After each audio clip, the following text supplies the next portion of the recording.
Today's episode of Outside the Rack is brought to you by Kinetic Performance, the makers of the Gymaware. In today's world of strength and conditioning, data collections become the utmost of importance, and that's exactly where Gymaware separates itself from the competition. Because when we're sitting there and looking to collect data, what data are you actually collecting? And are the numbers you're looking at fitting into the exercises that you're utilizing? And even more so, are they going to answer the questions that you're looking for? Looking at different ways that you are moving the barbell through peak and mean, both velocity and power, is really what separates Gymaware from the competition. Being able to understand what your ballistic exercises are doing separate to what your strength exercises are doing really allows you to program at a much more specific level for your athletes. So hop on over to kinetic.com.au to see what Evan and his team have in store for you today. Hey guys, Evan from Gymaware. We're really happy to be supporting Coach DeMayo's podcast series once again. For those that don't know, our main product is Gymaware. It's the gold standard for measuring performance and implementing velocity-based training in the weight room. It excels in busy team training environments, and for many coaches, it's the Swiss Army knife of their toolkit. The Gymaware is used for athlete profiling, jump testing, fatigue monitoring, and for lifting within velocity zones. The system provides real-time feedback on individual targets, plus it's got an impressive range of leaderboards.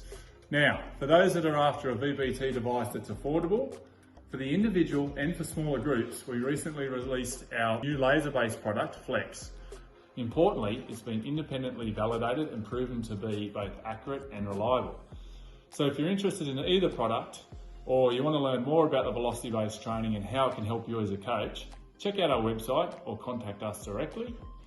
So in the meantime, we trust you enjoy the Coach DeMayo's podcast, Outside the Rack. What's up, everybody, and welcome to the 95th episode of Outside the Rack, brought to you by Kinetic Performance, the makers of Gymaware.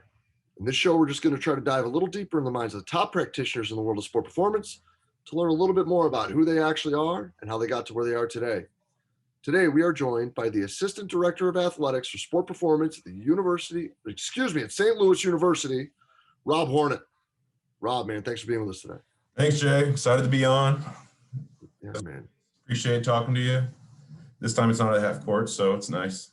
Yeah, it's not at half court. It's not in a mask. It's not with a bunch of crazy-looking cutouts staring at us,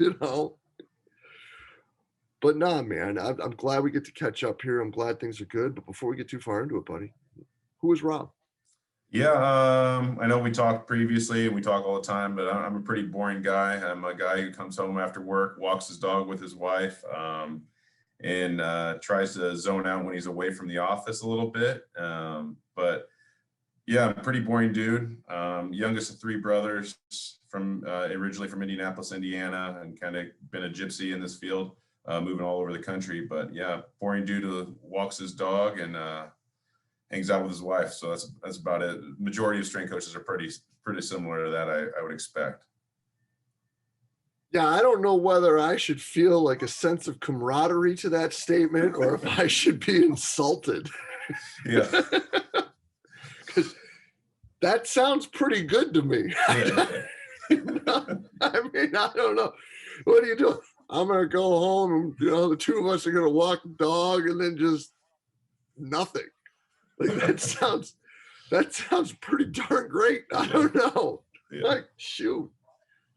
But no, man, like a gypsy in the field, I think is an interesting way to say it. But a guy who's, spent some time in the league, been down here at UVA and now back up, guy's got a great team up there at SLU, man. I'm sure there's been ups and downs and times where there's been kind of moments throughout your career. So if you wouldn't mind, describe a learning situation that brought about an epiphany in your career.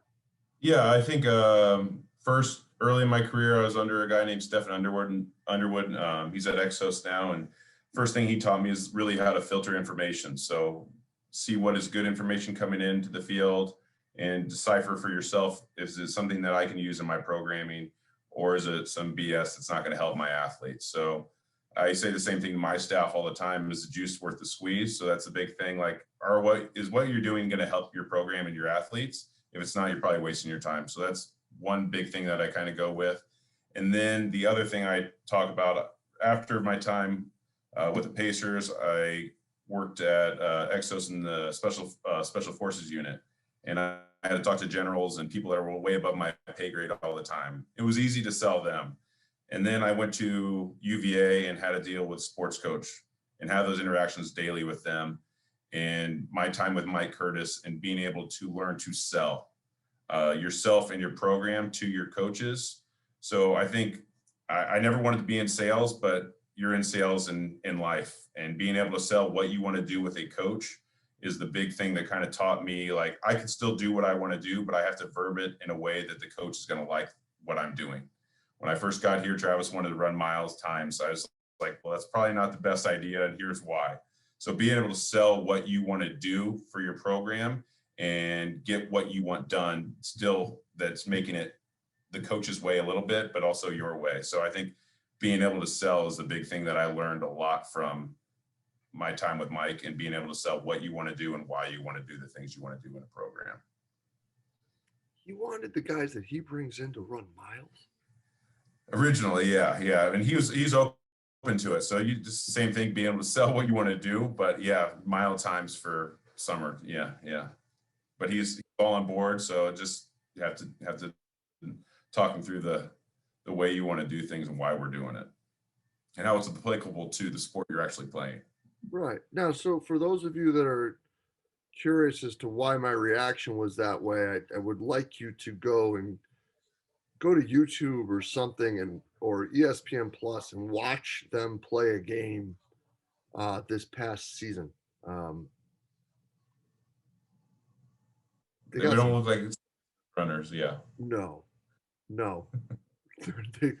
They've got some big dudes on that team. Like, there's I couldn't imagine that. I don't want to run a mile. I couldn't imagine. No, I don't run miles, and I tell the guys that all the time. So we won't be doing that ever. So I couldn't imagine Big Hoss out there running a mile.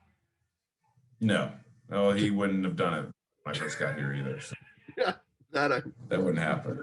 That I don't doubt either. But you're looking at those things and figuring out these ways, how you can communicate with coaches to get them to buy in, and the players, and get them to, to be sold in the program, and really like learning how to have a good BS filter. All those things start with being able to ask questions. Yep. That leads us to number 2, bud. If Rob could ask one question and he knows he's going to get the answer to it, what would that be and why? Big thing for me is, how can I develop better qualities for our athletes? What am I missing? So what's the next thing that's going to help drive performance for our athletes and contribute to staying healthy on the field and winning games?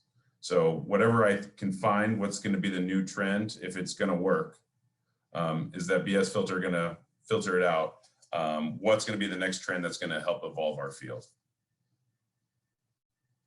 Yeah, and I think all too often people just see the trend and they dive on it, like they see something neat on Instagram and all of a sudden it's like instead of having a little filter to it, it's almost FOMO that gets everybody to dive right into it. Yep. That's kind of scary, And the same thing, like reaching out to network my other people I've worked with before, and say, hey, how do you feel about this? Have you done a course? Who've you learned from? What research have you seen on this? I think that's the other deciding thing. So having that network is the big key to all that as well.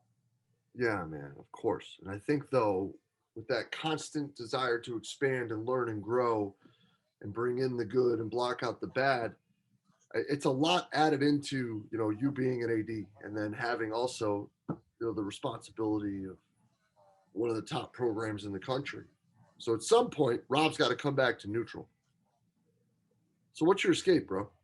I know I talked about my walking with my wife and my dog, but recently I can't believe it. I never thought, being an ex-football player who loves lifting weights, that I would actually like cycling. So I actually got into cycling over the last year. I pop in a podcast and I can ride for 2 hours and get away from the world, and I really, really enjoy it. I'm not running, so we talked about our deep hatred of running. But I did get into cycling over quarantine, and I ride about 150 miles a week if I can get away. hopefully that time's gonna be getting cut into soon. But yeah, I get out for cycling and try to get away from the facility when I can. But also I do read about sports performance a lot. So those are the two things. If I'm doing anything, I'm usually cycling, doing stuff around the house, or reading about sports performance. Cycling like out on a road, like road bike. Out on a road, yeah. I got a pretty nice road bike. My wife let me buy a bike. I want to buy another one, but that's not going to happen. Yeah, I'm out on the road probably get 150 miles a week when basketball's not in session. About 80 when basketball is in session. But yeah, those are some cold rides 5 months out of the year. Yeah. Once if it's above 40, my father-in-law rides a lot, so he kind of gave me some intel about right temperatures. So if it's above 40 degrees, I'm usually riding in the morning. That's rad, man. That's really awesome. And I think that finding those things, you just can't zone out too much on a bike. Yeah. Here in St. Louis, if you're ever in St. Louis again and not on a team bus, it is lawless on the streets here. So I try to get outside the city because people are running red lights, stop signs like it's nobody's business. I've never been in a place like this when it comes to drivers. So I usually ride my bike across to Illinois, and I'll get on some country roads where I don't have to worry about cars, really. That's awesome, man. That's great. Well, Rob, truly appreciate your time, man. It's great to see you. I'm glad you're doing well, brother, and we'll be in touch real soon.